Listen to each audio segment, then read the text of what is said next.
you know, I am co-founder here at Meniere and Vertigo Without Borders, along with my friend Gina Kalitz, who is our founder of this wonderful group that you all belong to. I hope you are getting a lot out of it.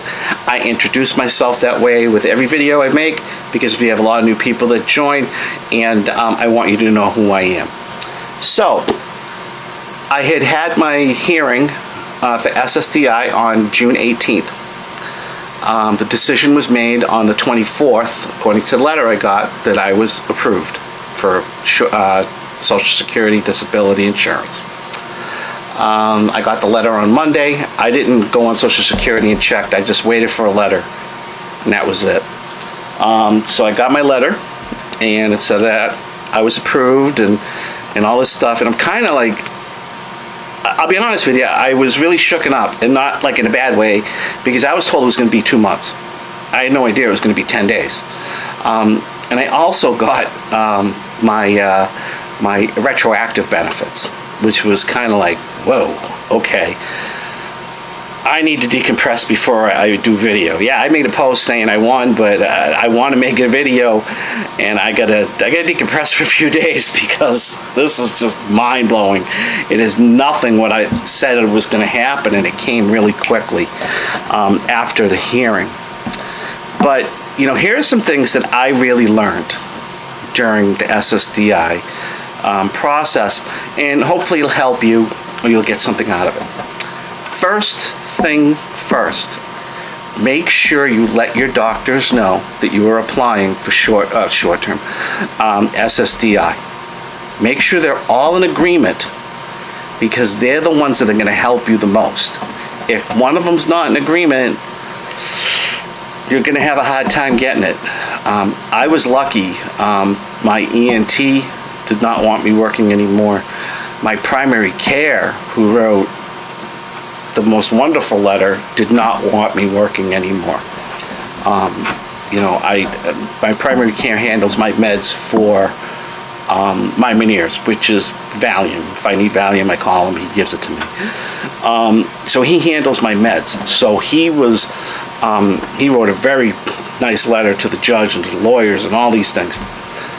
So before you do anything, before you apply, make sure your doctors are on board.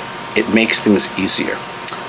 Second, you might want to get a lawyer too before you apply, because you might want that lawyer to help you apply. Lawyers know what they're looking for. They know what they're doing. This is why they do their job. And most lawyers get paid pro bono for SSDI. There's nothing up front. You usually don't pay unless you win. So you might want to get a lawyer or look for a lawyer before you apply. You can apply for yourself the first time. I know a lot of people have, and they've gotten it the first time. And the way my lawyer has explained it, because he's got like 20 years experience in doing this, explained to me, a lot of times these people get lucky and they know what your disease is. They know what Meniere's is, and they go, okay, accept it. Sometimes you get lucky that way.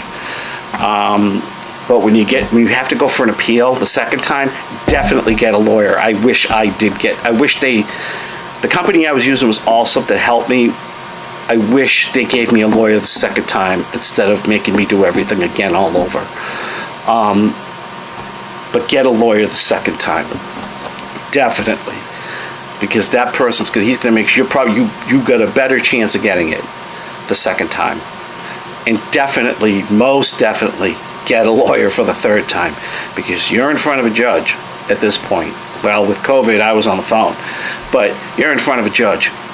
You know, you want that lawyer there, because he's the one who's gonna, if you're talking too much or talking about something, he's gonna interrupt you. He's gonna do this, he's gonna do that. If he's a good lawyer, he's gonna do his job, and you're gonna win. You know, and when you get to that hearing process, it's yes sir, no sir, yes your honor, no your honor, yes ma'am, no ma'am.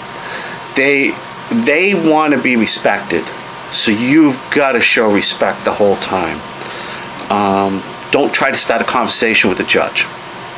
You know, you say, you know, the judge says, do you have trouble walking a straight line? Just say, yes I do, your honor. Don't Don't say, or just say, yes, Your Honor. Don't say, well, if I'm having a bad day, yeah, I do, but if I'm having a good day, I can, because now you're starting to try to have a conversation. Don't use words like honestly and actually when you're talking to the judge, and be honest. Tell them everything. If, like when I had my thing, there's one question I'll talk about. They asked me if I had a drinking problem in the past, an alcohol problem in the past. I said, yes, Your Honor. And she asked, do you have one now? And I said, a drinking problem? And she said, yes. I said, no, Your Honor, I don't. I didn't say, no, Your Honor, I've been clean for almost 2 years. I just went, no, Your Honor, I don't. And she was like, oh, okay, good for you. I mean, she was very nice. I will say that. She was very nice, and she was very respectful to me. The one thing when I was reading the report back, because you get a whole list of how the whole thing went. There was letters from my doctor, Dr. Dorfman, who is my primary care, Dr. Remmenschneider, who is my ENT and is fantastic. You get everything, even like the occupational person that they have in the hearing, what lawyer said. But the one thing the judge was impressed with, and my lawyer was impressed with, and every doctor I've ever had has been impressed with, is this: keeping a record of every attack I've ever had in the last 2 years. The judge even wrote in the comments on my hearing thing, I'm really impressed with the I think they would call me the defendant. I forget the word she said, but I think it was defendant. I'm very impressed with the defendant that they kept a record of every attack they've had for 2 years. I wish more people did this. It makes my job a lot easier. So keep a record of your attacks. Drop attacks, vertigo, loss of hearing, tinnitus out of control. Keep a record. This saved me. Even the lawyer said, the reason why you're going to win is because of that record you keep, the diary you keep. And this, I've advised about this before. Gina Kalitz has advised about it before. That's where I got the idea from her, and I've thanked her thousands of times for it. You got to keep a record. This saved my butt. I think I would have won regardless, but just from the notes from my doctor. But this really saved my butt. So keep a record. Start it today. Every attack you have, everything, keep a record. That way, when it comes time for hearing, or when you go for SSDI, you copy this, or scan it to your lawyer, or copy it and fax it to your lawyer, and they're going to be like, wow, okay, you do have a problem. We can help you.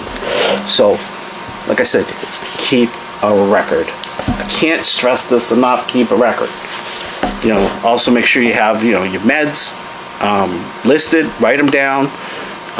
You don't need to bring them if you have to go to a hearing, but you might want to write them down because they will ask you about that. They asked me about it. But all in all, the experience, it was a long journey. It was a tough journey. Near the end, I was getting very, very nervous and very, very tense because I'm like, oh my God, I'm going to have to force myself to do something, to go to work. And, just the hard work that I had done paid off. And, so if you put the work in, it's going to pay off for you. So if you're thinking about applying for SSDI, you're in the middle of an appeal, anything, I hope this stuff helps you that I'm talking about, because I am extremely thankful for the friends that I have on this site that understand what I've been going through. And my friends on this site know who they are. And I'm thankful for all of them who've helped me through this process of getting SSDI. Please, thank you very much from the bottom of my heart. I love you all. But that's about it. 3 main things. Make sure your doctors are on board. find a lawyer. Even if you're going to apply the first time, it does make sense to find a lawyer. If you apply on your own and try to get it on your own and you get denied, second time, definitely get a lawyer.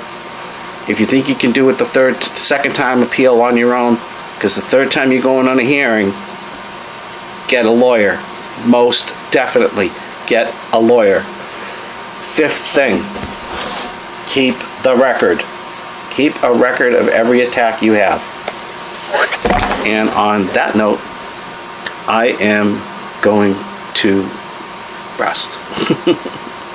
So I really hope you learned something from this. Again, thank you to all my friends who have helped me through this, that are on this site. You guys have been a lifesaver. I'm indebted to you, and I love you all. And I hope you all have a spin-free rest of the week. Happy 4th of July for those of you from America. It's 4th of July weekend coming up, or as the British like to say, it's Treason Day. I'm joking. But happy 4th of July, and I will see you again soon. Take care.